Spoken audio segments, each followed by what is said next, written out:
Welcome to Niger Boys TV! Yeah!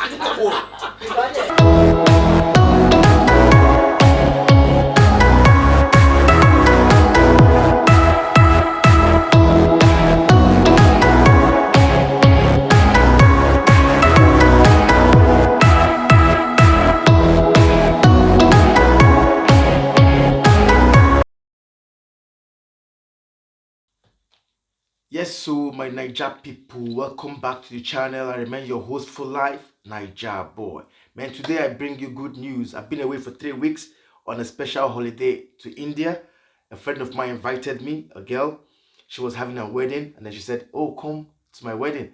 Although I've got lots and lots of friends who's been inviting me for a long time to come to India, but I keep saying, no, India is not my thing. Even though I like Indian movies, I like, the popular one, Gazab, where you have a Johnny Man, Johnny Tigay, Johnny Timan, Johnny Lee. You remember that one now, Johnny Man? Yeah. So let me just cut the whole crap short. Yeah. When I was invited to India by my friend, I said, okay, no worries. We were going for 3 weeks because that's 3 weeks, they said. So I started thinking in my head, okay, Nigeria, India, poverty country. So if I want to prepare to go to Nigeria now, whatever I'm taking with me to Nigeria is what I should take with me to India to make things, run smoothly. So I now said, okay, let me start by, first of all, what's the most important thing for me? My phone. My phone needs to be charged all the time because I need to call people, tell my family how I am.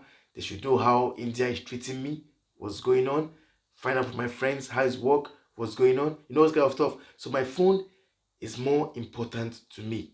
So this is what I got. Watch. I got myself not one, not two, but 3 power banks. These are brand new power banks, right? 3 brand new power banks for my phone. Okay? For my phone. Now, do you know that after I landed in India airport, the Indian airport, right? I now realized how stupid I've been. I now realize that I've been misled by the Nigerian government. They've actually implanted some kind of damage elements in my brain. Honestly. India. The Indian airport. As soon as I landed into Indian airport, my guys, if you see the light display, the whole place, there was no difference from where I was coming from to India, the airport. Honestly, they have computer screens that you can press with your hands. It will give you details of whatever you're looking for. Inside the Indian airport, there was life in there. So, 1, I caught cab for the Indian airport. Number 2, after we now enter the train, from the airport, we enter the train to where we were going to. Okay, I don't want to mention the name because of, for our own safety, you know what I mean? So we got into a train and off we zoomed. Man, the train is fantastic. The train is fantastic. You see all those trains we were watching when you were watching Indian film, the olden days, when they had the burning train. Those are the kind of train that Nigeria uses now. Yeah, in this 2020. Those are those burning trains the Indians had. That is the train that the Nigerians are using right now in Nigeria. But check out the 2020 lifestyle train in India. God damn. God damn. That was where I caught my cab again. Boom. For the second time, I caught my cab. And then, number 3, the one that baffled me the most. The one that baffled me the most, man. Damn. I got there and I saw there was this market they took me to because she wanted me to really see that market. She wanted me to, witness that market. That was her main show for me. She said, come with me. I want to show you this market. And I went there. I was just looking at the place like, wow, this is nice. Yeah, nice, nice. Oh, nice, nice. And then as I was just walking towards the entrance of the market, yeah, boom, hold and behold, Africans all over the place, especially Nigerians. Nigerians were all over that market. All over. And some of them were just looking at me like, because they didn't understand me. But for me, I could tell these are Nigerians. But they couldn't understand who I was because I wasn't speaking. I was just working with the people that invited me, and they are all Indians. I'm the only Niger boy within their circle. So we're just walking along. So those guys, they were like, who be this guy? Who be this guy now? Who be this guy? Who be this guy? But then, as they were speaking, I could hear them. So, to me, I was saying, wow, these are my brothers who see Niger boys. So boy, see you. I used to look them, I was just looking at them. So the girl now said, the Indian girl said, these are your brothers, so these are Nigerians. I was like, wow. The Niger guys just shout, you be Niger boy, come here, come here, come here.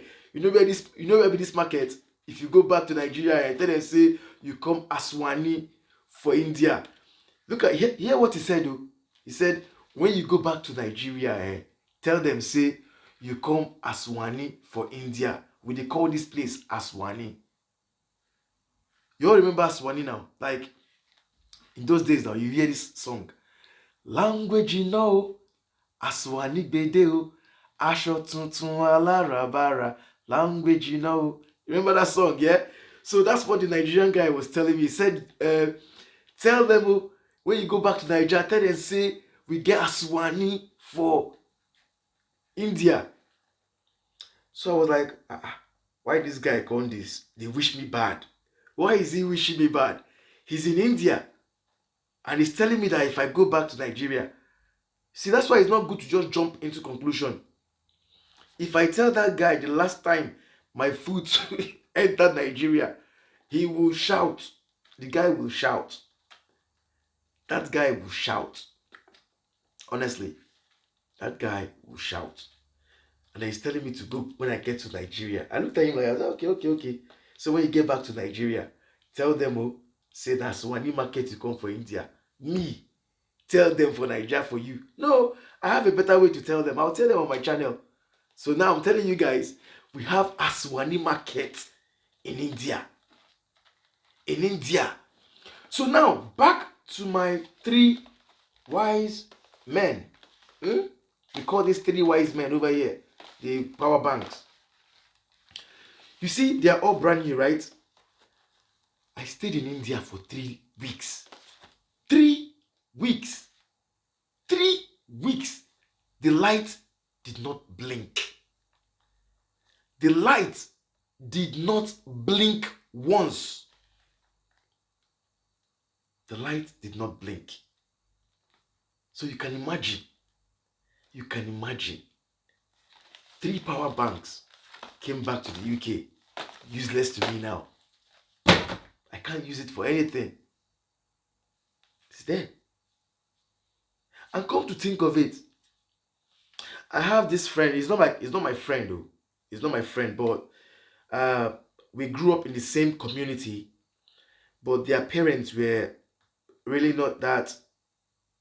I wouldn't say they're they're not that. I don't know how to put it, but I don't want to say it anyway. But let me just say what happened, right? This guy, a friend, somebody told me, not like somebody told me, not me, like, somebody told me, yeah. But they knew he was my friend, so they told me. They said, you remember this guy now? I said, yeah. I said, the guy, they don't kill him. I said, kill him? Why now? He said, they say, go for one, go computer village, come go steal power bank. I said, power bank? What do you mean power bank? Because I didn't understand they were talking about just this common rubbish power bank, for phones. So he said that the guy steal power bank. They can't catch him, come beat him, burn on fire with tire, put tire all around the neck, burn on fire. And I held my head like this. Power bank. They killed a human being for power bank. You killed a human being for power bank. This piece of shit. You kill somebody because of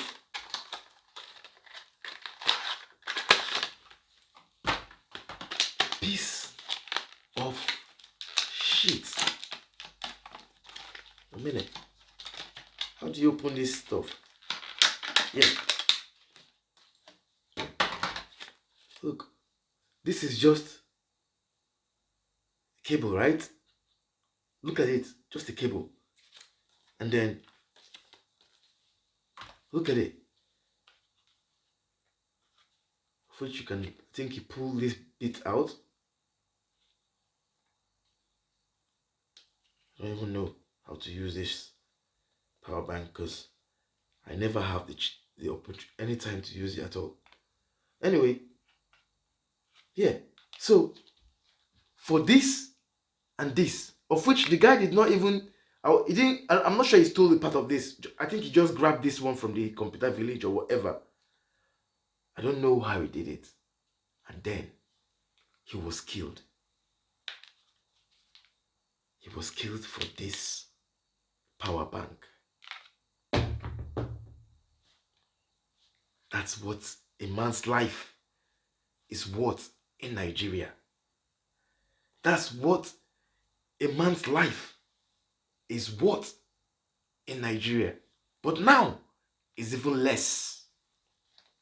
And that's how I'm going to bring you now to the very reason why I'm making this video today. It's because of this repentant Boko Haram. Repentant Boko Haram. Boko Haram, when they attack you on the road, maybe when on the highway, when they attack you on the highway, they kill your drivers, kill people, take some and jump into the bush as kidnappers. The government comes down and tag them bandits. Don't forget Boko Haram did this. Bandits. Now, Boko Haram will go to Benue State, hide amongst cattle rustlers, walk around amongst cattle rustlers. When they go there, they open the cattle, the cattle will be in front of them, and then they'll just come out from the middle and start killing people. Like that. Start killing people. The government will say it's farmers and herders clash. Boko Haram in Sambisa forest will get hungry. When they are hungry, they say, okay, let us go and grab some cows from all these herdsmen. They will go and start stealing cows. Rustling cows. And then the government will now call it Fulani rustlers. They call them rustlers. Bandits still under banditry. Bandits. It's only when Boko Haram Shekau or one of his groups now come and start slitting somebody's throat on the video, they'll make a video and start cutting people's throats. That is when they now say that's Boko Haram. Well, Buhari, my anger with Buhari. People think that I'm always against Buhari. I'm always cursing Buhari. No, I'm not cursing Buhari. What I'm simply saying is that Buhari doesn't have sense. He doesn't have sense. And he doesn't include Nigerians in every decision he makes. He is not including Nigerians. We Nigerians, we are not included in the decisions he makes. Look at Donald Trump. If Trump wants to say anything, if he wants to do anything, first of all, he holds a press. When he holds that press conference, the people will be asking him questions, he'll be answering. Check this out. This is not good. So you add that in. I really believe that's a factor. But no, this is what we're talking about is the virus. That's what we're talking about. But I do believe in terms of CNBC and in terms of Fox Business, I do believe that that's a factor, yeah. And I think after I win the election, I think the stock market's going to boom like it's never boomed before. Just like it did, by the way, after I won the last election. The stock market the day after went up like a rocket ship. At what point would you be considering loosening the travel restrictions regarding China? When we're at a point where we don't have a problem. You know, we're not going to loosen the travel restrictions. That's what saved us. Had I not made, Mike alluded to it, had I not made a decision very early on not to take people from a certain area, we wouldn't be talking this way. We'd be talking about many more people would have been infected. I took a lot of heat. I mean, some people call me racist because I made a decision so early. And we had never done that as a country before, let alone early. So it was a bold decision. It turned out to be a good decision. But I was criticized by the Democrats. They called me a racist because I made that decision, if you can believe that one. We have to all work together. We can't say bad things, and especially when we have the best team anywhere in the world. And we really gave it an early start. We gave it a very early start. Have consistently called for enormous cuts to the CDC, the NIH, and the WHO. You've talked a lot today about how these professionals are excellent, how they're critical and necessary. Does this experience at all give you pause about those? No, because we can get money and we can increase staff. We know all the people. We know all the good people. It was a question I asked the doctors before. Some of the people we cut, they haven't been used for many, many years. And if we ever need them, we can get them very quickly. And rather than spending the money, and I'm a business person, I don't like having thousands of people around when you don't need them. When we need them, we can get them back very quickly. For instance, we're bringing some people in tomorrow that are already in this, great government that we have, and very specifically for this. We can build up very, very quickly, and we've already done that. I mean, we really have built up. We have a great staff, and using Mike, I'm doing that because he's in the administration, and he's very good at doing what he does and doing as it relates to this. Yeah, go ahead. Go ahead, please. Thank you, Mr. President. Yeah, go ahead. So far, your administration. I picked him, but you're fine. So far, your administration is only testing less than 500 people, and health officials are questioning whether that's enough, comparing to other countries who have tested more than tens of thousands of people. Are you planning to test more people? Well, we're testing everybody that we need to test, and we're finding very little problem. Now, you treat this like a flu. We were, in fact, I might ask one of the doctors to come up and explain it. You want to wash your hands a lot. You want to stay, if you're not feeling well, if you feel you have a flu, stay inside, sort of quarantine yourself, don't go outside. But there are certain steps that you can take that we won't even be necessary. In many cases, when you catch this, it's very light. You don't even know there's a problem. Sometimes they just get the sniffles. Sometimes they just get something where they're not feeling quite right. And sometimes they feel really bad. But that's a little bit like the flu. It's a little like the regular flu that we have flu shots for. And we'll essentially have a flu shot for this in a fairly quick manner. Yeah, go ahead. See, Trump, you ask Trump question, Trump will think with his brain and then he answers. Question and answer. Question and answer. But Buhari, there is no question and answer. Even to the Senate, he doesn't talk to the Senate. Buhari does not talk to the Senate. He has nothing to do with the Senate. He makes his decision himself. Where the hell did they come out with repentant Boko Haram? Repentant Boko Haram. Boko Haram. Bad. Book bad. Book bad. And now you want to send those book bad to school. What is the point of their book bad?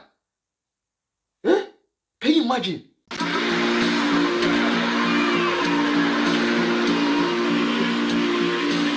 While the federal government was flying Boko Haram terrorists who surrendered to troops in military aircraft, a soldier in Maiduguri killed 4 of his colleagues and killed himself, sparking renewed fears about post-traumatic stress disorder, PTSD, amongst troops fighting insurgents in Nigeria.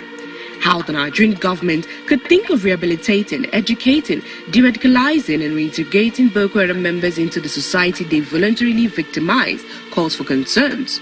Meanwhile, the troops fighting terrorists in the northeast are neglected with PTSD and are killing each other.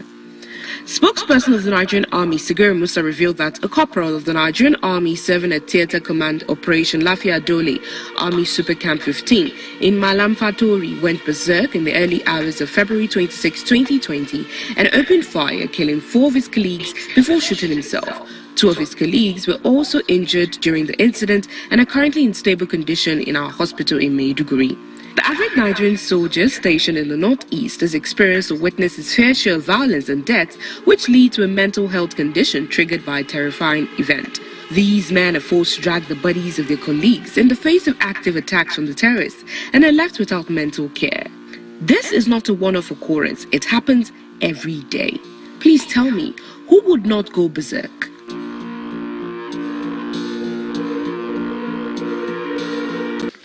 See the weapon they bring here, these ones are not working. These are updated vehicles. They are not working. They just keep them here for formality. Just to discourage us in the name of encouragement. Imagine, they are killing us every day. Eh? They are not kitting us, they are not giving us anything. Will you imagine a soldier will be in the war front, no helmet, no fresh metal jacket, no enough ammunition to help himself? Imagine in this situation. Abba, this is a very wrong idea. We are not going to take this again. It is enough. Enough is enough. Yes, we die. They kill us. But we are fighting to defend our country. The generals are cheating us. It is time for the generals to stop all those things. Nigeria will hear this. Push up, see them.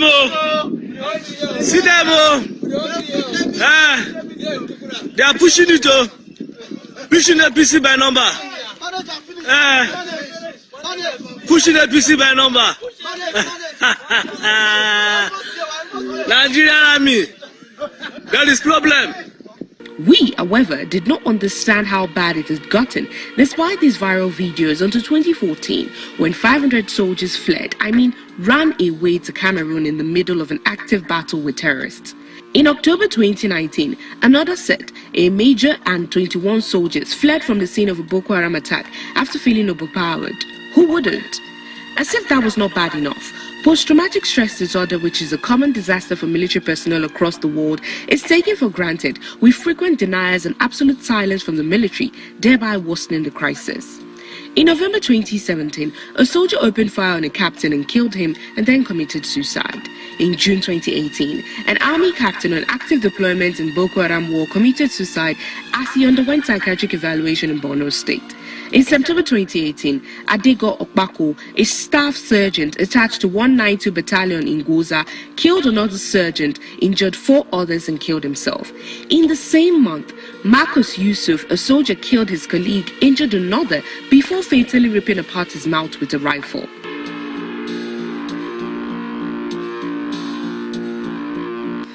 The federal government initiated the Operation Safe Corridor to grant amnesty to Boko Haram members.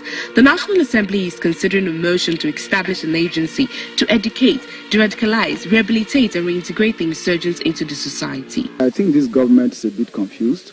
You do not grant amnesty to people who have a manifest agenda to seize your country, to seize territory. When you talk about an amnesty for Boko Haram, for example, these are people who are determined to seize part of Nigeria, hoisting their flags, seizing citizens, kidnapping, abducting, and forcefully converting citizens to a certain religion. And then you tell them you are granting amnesty. But to me, that presupposes that they have defeated the Nigerian armed forces. Is it true that the Nigerian army was also accused of recruiting the repentant insurgents into the troops? Are we expected to believe that the surrendered terrorists revealed that their leadership has been in disarray for the past 4 months, yet they continue to attack daily? While Senate claims convict terrorists, in Nigeria, An ex-Boko Haram stands having laid his arms and comes back, turns his way away from his negativity. He stands to be a president of this country. He stands to aspire to any position in this country. Take them and send them abroad to go and study. Treat them like first class citizens, of which they even have the right to contest to be a president in Nigeria. Boko Haram. Boko Haram. Now you see Buhari's government. Just look at Buhari's government. We are not included in all the decisions he takes.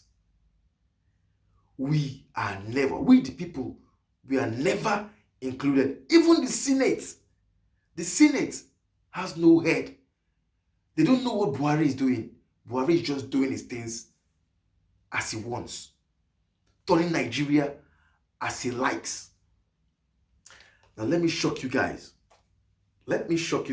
Why I've been laughing today, why I've been very happy today is just this news that I heard. The Americans, the USA, United States of America, right? They were just flying their drones, JJ about some few weeks ago. They were flying their drones past Niger. They did not come into Nigeria. The drone did not even smell Nigeria air space. They were just inside Niger, just tripping, surveying the place. And all of a sudden, from that drone, Americans could see Shekau and his gangs looking at the drone saying, Shege Kafasani, Shege Kafasa, Shegeni, and they brought down the American drone. God damn. They brought down the American drone. Oh. And then you trust Trump. I trust Trump so much. What did Trump do? Trump just said, you know what? I'm going to give any Nigerian, in fact, anybody that can provide me with Abubakar Shekau. I need him dead or alive with a sum of $7 million. 2.52 billion naira. Wow. So now all we need to do is start counting, because in the history of bounties in all the whole terrorists in the world, including Osama bin Laden,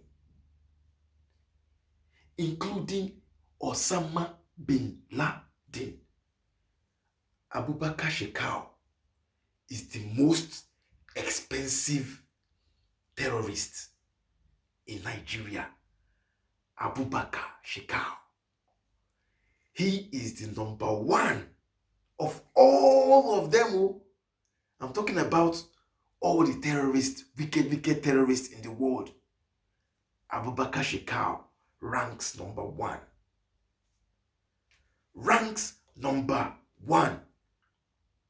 So, for all these useless politicians sitting down and saying, don't worry, we'll combat terrorism, now America is involved. They've got their eyes on you. They've got their eyes on Shekau. They will get him. It's just a matter of time. That's why I've been so happy. So guys, welcome again to my channel, and I appreciate you all. I'll see you guys later. Thank you very much, and God bless you. Peace. Amarahi.